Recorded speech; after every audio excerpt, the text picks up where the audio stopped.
تازه خبر د افغانستان اسلامي امارت له پاکستان سره خپل تجارتي راکړه ورکړه په مکمل ډول رسما پای ته ورسول. د اسلامي امارت د ریاست الوزرا اقتصادي مرستیال ملا عبدالغني برادر خبر ورکړی چې افغان سوداګر 3 میاشتې وخت لري ترڅو له پاکستان سره خپل ټول حسابونه تصفیه کړي او د بدیلو لارو د استفاده وکړي. دا چې بشپړ حال څه دی، اسلامي امارت ولې او څنګه دا پریکړه وکړل، په اړه پاکستان څه وایي، بشپړ حال را سره هم د غربانه ویډیو کې کتلی سئ. سلامونه قدرمنو لیدونکو، مشال پریس یوټیوب چینل ته مو هرکلی کوم. د هیواد ټول صنعتکاران او سوداګر دي د پاکستان پر ځای له نورو بدیلو لارو سوداګرۍ ته مخه کړي.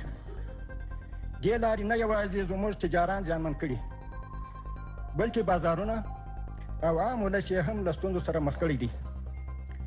زه له ټولو محترمو سوداګرو څخه په ټینګار غواړم چې د صادراتو او وارداتو بدیل انتخابونه ژر عملي کړي.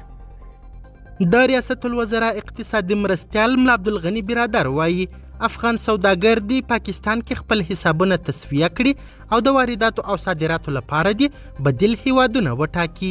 د ریاست الوزرا اقتصادي مرستیال ملا عبدالغني برادر افغان سوداګرو ته سپارښتنه کړې چې هر څه ژر پاکستان کې خپل حسابونه تصفیه او دغه هیواد پر ځای د صادراتو او وارداتو لپاره بدیل هیوادونه انتخاب کړي. ښاغلي برادر خبرداری ورکړی چې له دې څخه وروسته که سوداګر په پاکستان کې له هر ډول ستونزې سره مخامخ کیږي، افغان حکومت یې مشکل ته رسیدنه نه کوي.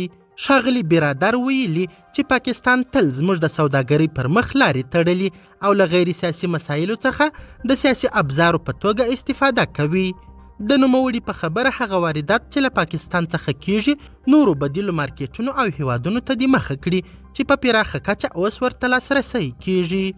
همدارنګه اسلامي امارت له پاکستان څخه د درملو واردول هم منع اعلان کړل.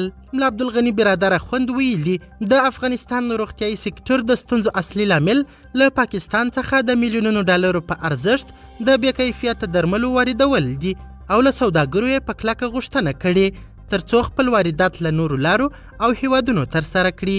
برادر ټینګار کړی چې پاکستاني لوري باید د لارو خلاصون برخه کې داسې تضمینونه ورکړي چې په هیڅ ډول حالاتو او شرایطو کې بیا ونه تړل سي. قدرمنو لیدونکو، د ویډیو له کتلو مننه مننه.